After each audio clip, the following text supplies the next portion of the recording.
The light within the grand conclave of shards was a living thing, a liquid luminescence that flowed from the heart of the crystalline spire down through the faceted walls of the chamber. It refracted through the very beings of the Cathar counselors, casting elongated, prismatic shadows that danced with every subtle shift of their armored carapaces. Here, at the political and spiritual nexus of an empire that spanned 1,000 suns, silence was a currency more valuable than any element, and today it was being spent with a profligate's abandon. The silence was deep, resonant, and heavy with a dread that felt older than the star-forged metal of the thrones upon which they sat. Suspended in the chamber's center, a holographic projection shimmered, its image the source of their collective paralysis. It was a vessel, a single, solitary ship adrift in the void at the edge of Cathar's sovereign space. It was not large by their standards, nor did it bristle with the overt menace of weapon emplacements.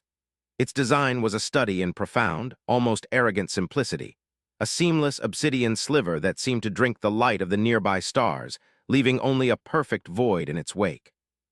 But it was the data streams scrolling beside the image that had frozen the hearts of the most powerful beings in the galaxy. The energy readings were a paradox, a violation of cosmic law as the Cathar understood it. The vessel was quiescent, its drive core seemingly inert, yet it radiated a potential energy field that dwarfed that of a prepared Cathar battle citadel. It was the energy of a contained singularity, held in a state of impossible stillness. High Counselor Vorlag, his chiseled, obsidian-like features betraying none of the turmoil that churned within his 3 hearts, kept his gaze fixed upon the anomaly. His throne, carved from a single light-receptive crystal, pulsed with a slow, deep blue, mirroring the measured rhythm of his breathing. The pressure in the chamber was immense, a physical weight born of the unspoken fears of his peers. They had built an empire on the principle of dominion, an unassailable belief that power, clearly projected and ruthlessly applied, was the only true arbiter of galactic order. Their fleets were monuments to this creed, vast armadas of mountain-sized dreadnoughts whose gravitic drives could tear chasms in spacetime and whose plasma projectors could scour worlds to their molten cores. Their power was known, quantifiable, and absolute. This was something else. This was a quiet defiance of physics itself. "It is an impossibility," Strategos Kalen's voice finally fractured the silence, his words sharp and jagged as shattered obsidian. He sat ramrod straight on his crimson-hued throne, his military bearing a stark contrast to the more fluid postures of the diplomats and scholars. His multifaceted eyes, burning with a warrior's fire, were narrowed on the hologram. "Our deepest probes, our most sensitive resonance scanners, they all return the same nonsensical data. The vessel generates a gravitational field equivalent to a collapsing star, yet it does not move. It emits no propulsion signature, no radiation leakage, no heat bloom. It simply exists, a tear in the fabric of causality." He gestured with a sharp, 3-fingered hand. "This is not technology. It is a weapon of a nature we cannot comprehend, masquerading as a ship." Loremaster Xylia, ancient and wizened, her carapace the color of faded nebula dust, stirred from her meditative trance. Her voice, when it came, was like the slow grinding of tectonic plates, imbued with the gravity of ages. "Or it is technology built upon principles we have yet to discover, strategos. You see a weapon because your purpose is to see threats. I see a question. The greatest question our civilization has faced since we first learned to warp the void." She turned her cloudy, ancient eyes toward Vorlag. "The race that built this vessel calls themselves humans. They are new to the galactic stage. Their expansion has been quiet, unorthodox. They claim worlds others deem uninhabitable. They establish no grand fortifications. They project no power. And then this appears, an answer to a question we never thought to ask. What lies beyond dominion?" Kalen scoffed, the sound a dry clatter of chitin. "Philosophy is a luxury we cannot afford." "They have placed a blade to the throat of the Empire, Loremaster, whether they know it or not. Its presence is a declaration. Its power signature is an act of aggression. To not respond in kind is to show weakness. It is to invite ruin." He leaned forward, his voice dropping to a menacing rasp that filled the vast chamber. "We must strike. A full battle group. Overwhelm it before it has a chance to reveal its true purpose. Erase this anomaly from existence and send a message to these humans that the laws of this galaxy, both physical and political, are not theirs to rewrite." The air crackled with the tension of his PR. Opposal. The other counselors shifted, their crystalline thrones reflecting their agitation in a chaotic flurry of colors. A preemptive strike on a vessel of unknown capability was a gamble of existential proportions. If they succeeded, they would have asserted their dominance. If they failed, If that quiescent power were to be unleashed, the consequences were unimaginable. They were the apex civilization, the architects of galactic peace through absolute strength. Their entire identity was built on the premise that no power could rival their own. The human ship was not just a strategic threat, it was a philosophical poison, a seed of doubt planted in the bedrock of their culture. Vorlag listened, his mind a silent vortex of calculation and intuition. He had led the Cathar for over a century. He had overseen the subjugation of belligerent species and the integration of compliant ones. He understood the brutal calculus of power better than any being alive. Kalen's logic was sound, according to the principle of dominion. A threat must be met with overwhelming force. An unknown must be categorized and, if necessary, neutralized. But Xylia's words resonated with a deeper, more unsettling truth. The humans were an enigma.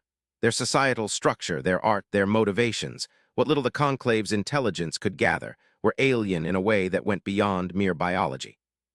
They seemed to value concepts the Cathar had long dismissed as sentimental weaknesses: individuality, empathy, sacrifice. They had no single unifying creed like the principle of dominion. They were a chaotic multitude of competing philosophies, and yet they produced this silent, perfect, impossible machine. "The humans have sent a message," Vorlag said, his voice cutting through the rising murmur of the council. The chamber fell silent once more. It was transmitted on an open, unsecured channel, using the base mathematical language of the cosmos. It was not directed at the conclave, but to any who might be listening. The hologram of the ship was replaced by a string of elegant, flowing script, the universal translator rendering it into the Cathar's angular glyphs. The message was simple. "We are the vessel Odyssey. We come in peace on a journey of discovery. We wish to open a dialogue." Kalen let out a short, derisive hiss. A child's lie, a predator feigning weakness to lure its prey. Peace! The very concept is a fiction used by the powerless to beg for scraps from the tables of the strong. They sit in a vessel that could crack a moon in half and speak of dialogue. It is an insult to our intelligence. "Is it?" Xylia countered, her tone gentle but firm. "Or is it a test, strategos? Perhaps they are measuring our reaction. Will we greet a declaration of peace with plasma fire? What would that say about us?" About the peace our own dominion has created. The debate raged for hours, a storm of fear, pride, and uncertainty. The council was divided. The militarists, led by Kalen, saw an existential threat that must be purged. The diplomats and scholars, siding with Xylia, saw an unprecedented opportunity for knowledge, a chance to evolve beyond their rigid doctrines. Vorlag felt the crushing weight of it all. The fate of their empire, of their very understanding of the universe, rested on his decision. He looked again at the image of the asterisk Odyssey, at its serene, unassailable power. It did not posture, it did not threaten, it simply was. And in its being it challenged everything the Cathar believed themselves to be. He thought of the long history of his people, of the countless wars fought to establish their supremacy, of the unshakable belief that their way was the only way. That belief was now shaking. The dismay was not just of a military threat, but of a dawning, terrifying realization that they might have been profoundly, fundamentally wrong about the nature of power itself.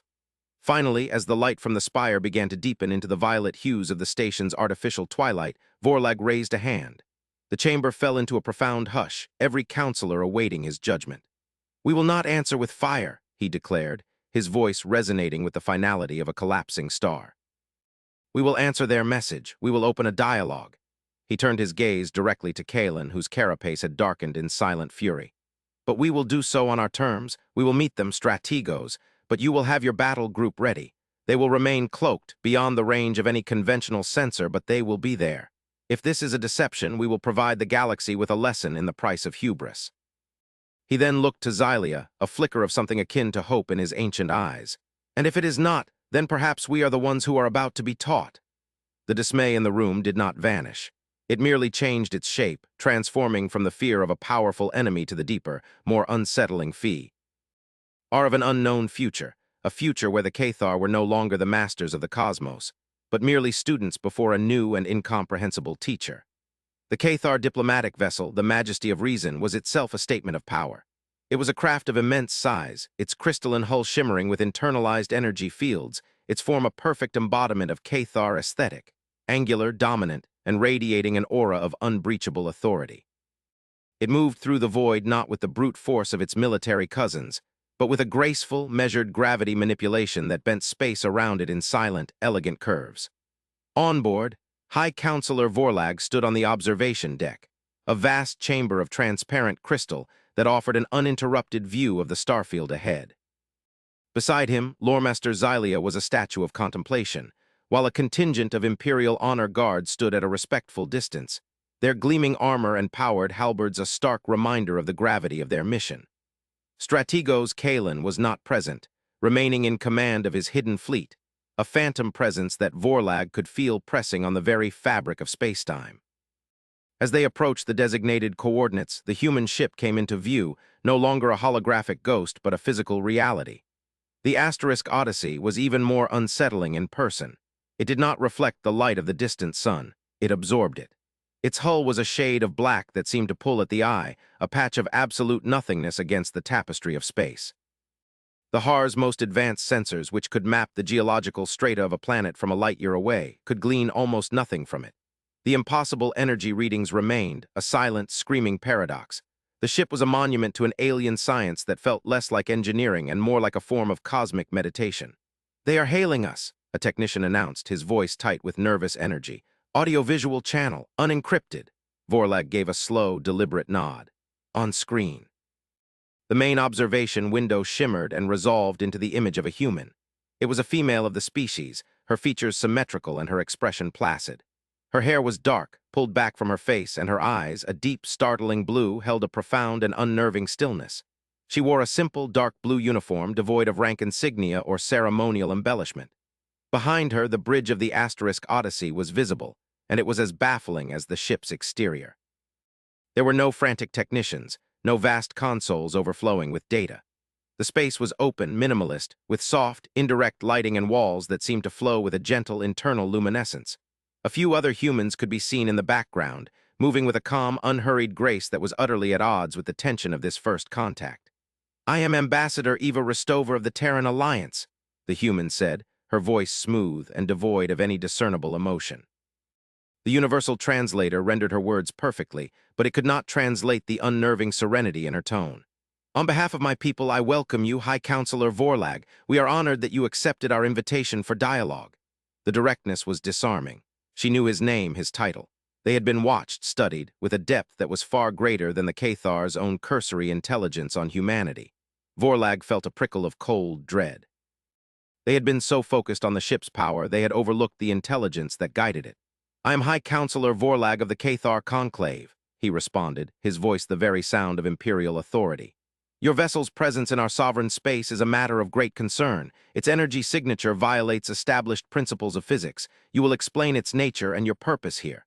There was no room for pleasantries. This was an interrogation, a demand from a superior power. Ambassador Ristova's expression did not change. There was no flicker of fear, no hint of defiance. She simply inclined her head in a gesture of acknowledgement. "The nature of our vessel and our purpose are intertwined, High Counselor. They are best explained in person. I invite you and your delegation to come aboard the Odyssey. We guarantee your absolute safety." The audacity of the invitation struck Vorlag silent. Aboard their vessel, into the heart of the anomaly. It was either a trap of unimaginable cunning or a gesture of unprecedented trust.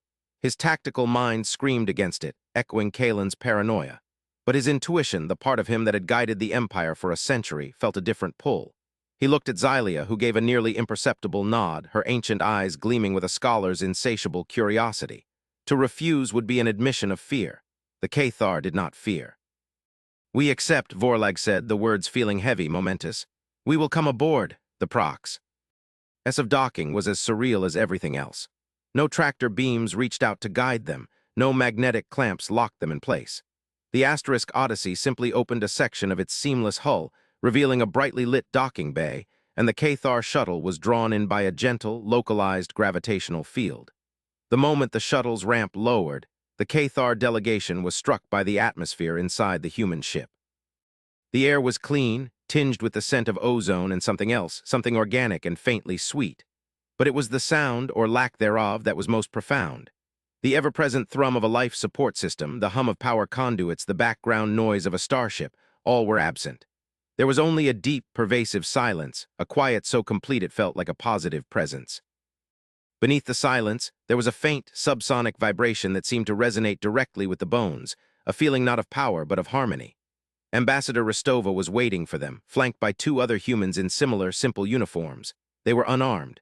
The Cathar honor guard, by contrast, bristled with latent power, their halberds humming with contained energy.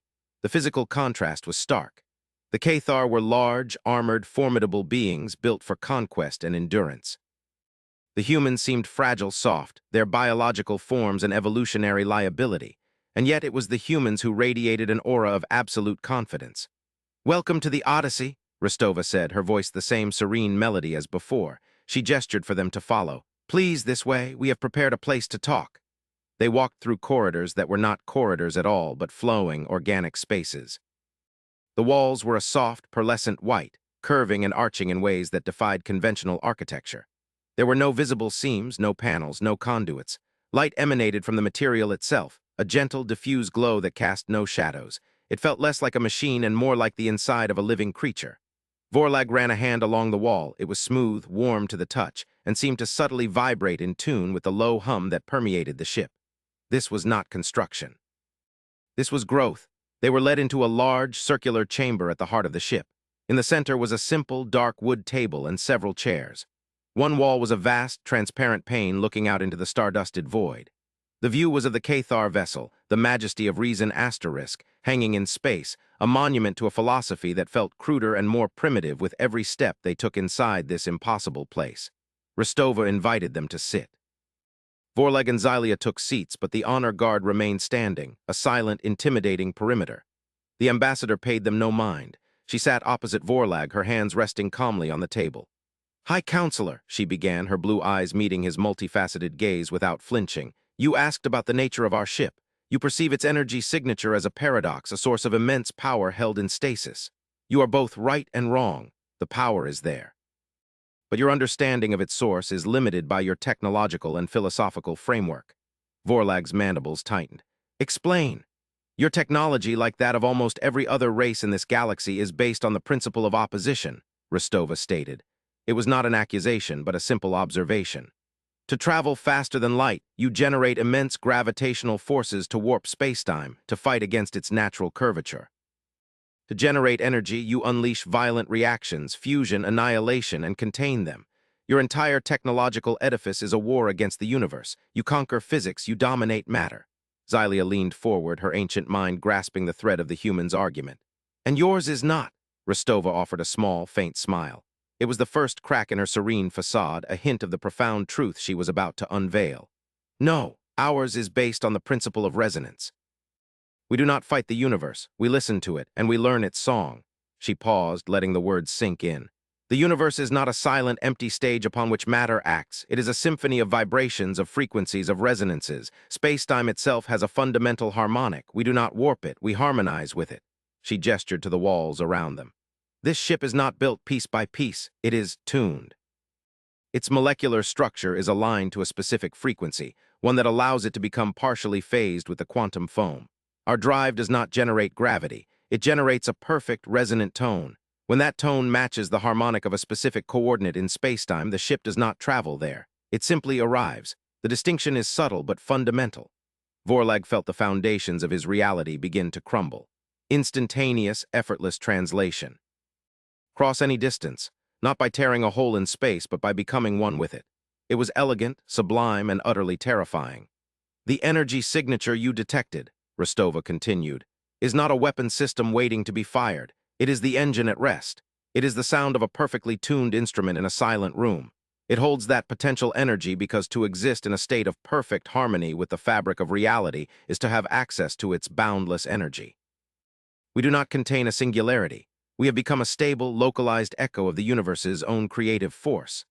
The silence that followed was heavier than any before. The honor guard's power halberds seemed like primitive clubs. The mighty asterisk majesty of reason outside the window looked like a child's toy. Kalen's hidden fleet, with all its planet-shattering weaponry, felt like a volley of angry shouts against the infinite, silent music of the cosmos. The Cathar's dismay was no longer about a potential military threat. It was the profound, soul-crushing dismay of a being who has spent its entire existence climbing a mountain, only to reach the summit and see another, infinitely higher peak, scaled with effortless grace by a creature it had dismissed as an insect. "Why?" Xylia finally whispered, her voice filled with a reverence that bordered on fear. "Why develop such a philosophy, such a technology?" Rostova's expression turned somber, the faint smile vanishing completely. The true purpose of her visit, the heart of the human mystery, was about to be laid bare. Because our journey of discovery showed us something. Our ability to listen to the universe's song also allows us to hear its silences. She raised her hand, and the far wall of the chamber dissolved, not into a view of space, but into a three-dimensional, holographic map of the galaxy.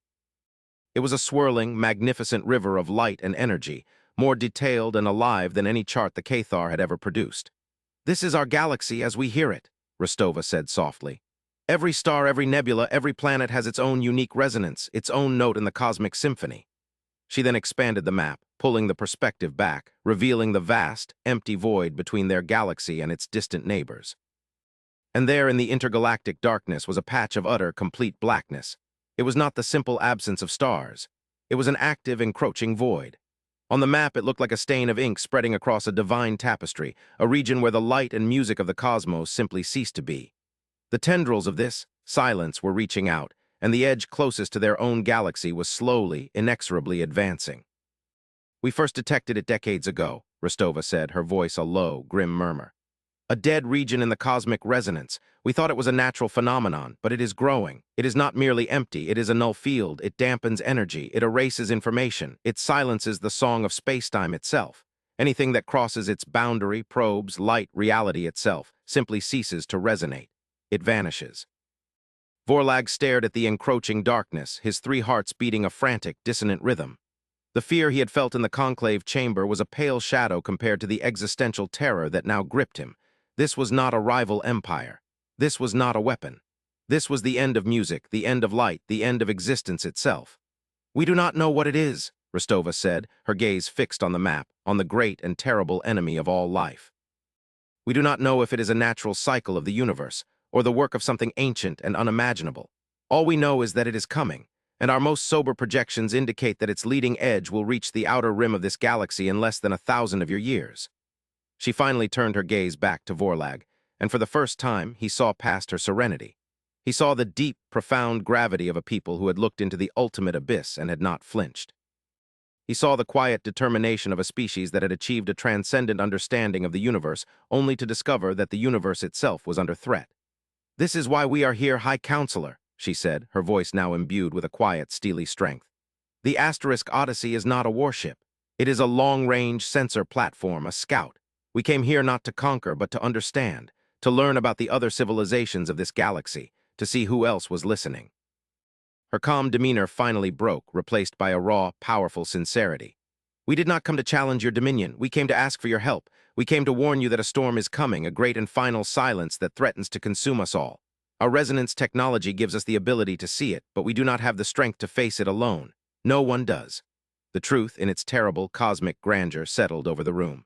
The human ship was not powerful because it could destroy. It was powerful because it could perceive asterisk.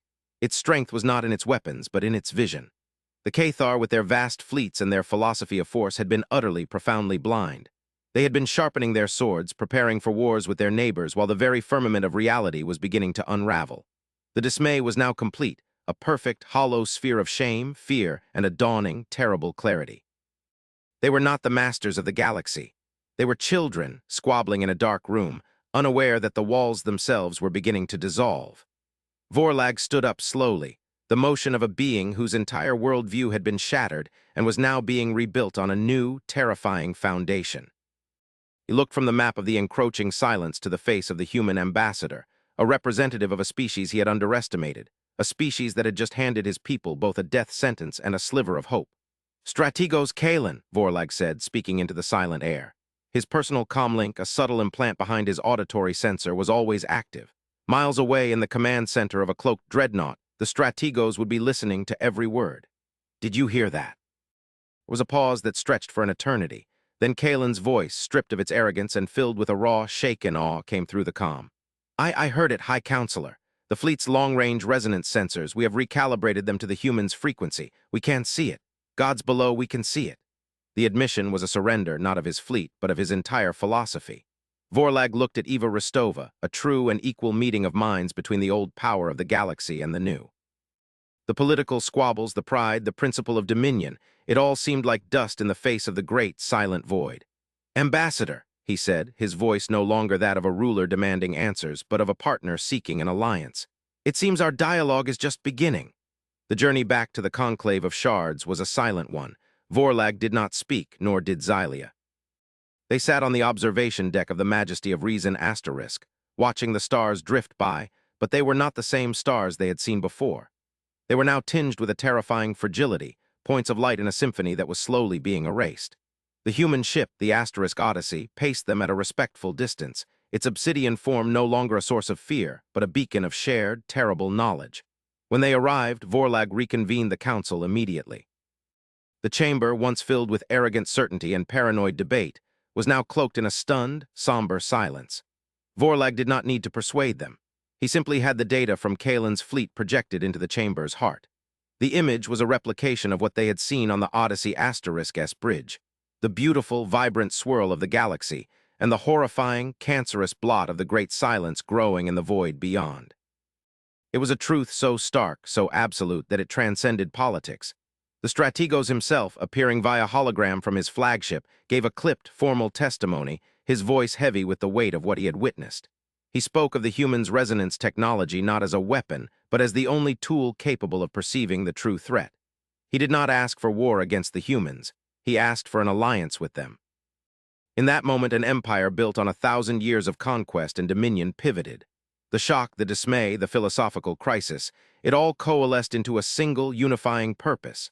Their strength, their vast fleets, their industrial might were not meaningless. They had simply been aimed at the wrong enemy.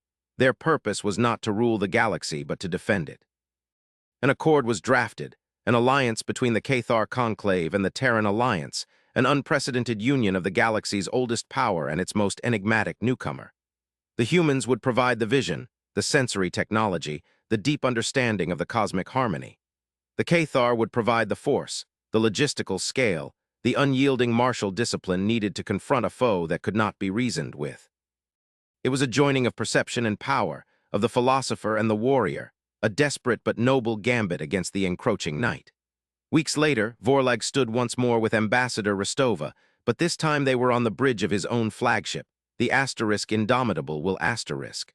The vast Cathar Command Center, once a monument to their own glory, had been refitted. In its center floated a human resonance projector, a gift from the Odyssey, tended to by a joint team of human and Cathar scientists. The star chart it displayed was alive, singing with the music of the cosmos, and the shadow of the silence was now marked, tracked, and studied by the comb. In intellect of two species, the first joint exploratory fleets of Cathar battleships led by human scout ships, were already preparing to venture toward the darkness, not to fight it, but to understand it. "Your people have adapted with a speed that is remarkable," Rostova observed, her voice holding a note of genuine admiration. She stood beside Vorlag, looking out at the starfield through the flagship's command window. "Our pride is great, but our will to survive is greater," Vorlag replied, his gaze fixed on the holographic map. "We have spent eons believing power was the answer to every question. We were wrong. Power is a tool, not a purpose. You have given us a purpose beyond ourselves, Ambassador, a terrifying one, but a purpose nonetheless." He reflected on the profound irony of it all. The initial dismay that had gripped his empire, the fear of a single, impossibly powerful human ship, seemed so small now, so naive. They had feared a blade to the throat, only to be shown the slow, inevitable decay of the entire body of the universe. Their fear had been misplaced, but perhaps necessary. It had shattered their arrogance, forcing them to listen, to see beyond their own limited perspective. As they stood in shared contemplation, a Cathar science officer, his voice hushed with awe, turned from the resonance projector. "High Counselor, Ambassador, we are detecting something new. It's from the silence itself." Vorlag and Rostova moved to the projector. The map of the great silence was no longer a uniform blot of blackness. From its deepest, most absolute core, a single, impossibly faint signal was now pulsing. It was not a resonance of space-time, not a note in the cosmic symphony. It was something else, something that rode on the very edge of nothingness, a whisper from the heart of the void. It was structured, complex. It was a message. The translator, a hybrid of Cathar and human design, struggled with the alien syntax, with a language that seemed to be built not from sound or light, but from the principles of entropy and decay. It took hours, but finally a fragment was rendered, a single, chilling phrase that appeared in the air between the human and the Cathar leader.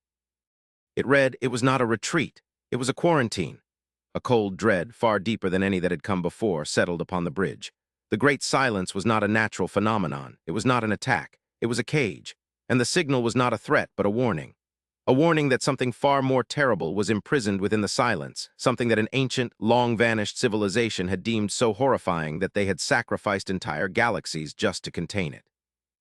Vorlag looked at Rostova, her serene composure finally broken, her blue eyes wide with the same terrible understanding that was dawning in his own mind. Their new shared purpose, to investigate the silence, was a fool's errand. Their combined fleets were not a defense force. They were a key about to be turned in a lock on a door that should never, ever be opened. The true cosmic horror was not the silence itself, but what it was keeping at bay. Humanity's powerful ships had not just revealed the end of the universe. They had led them to the precipice of an even more ancient and more deliberate damnation. The journey into the dark had just begun.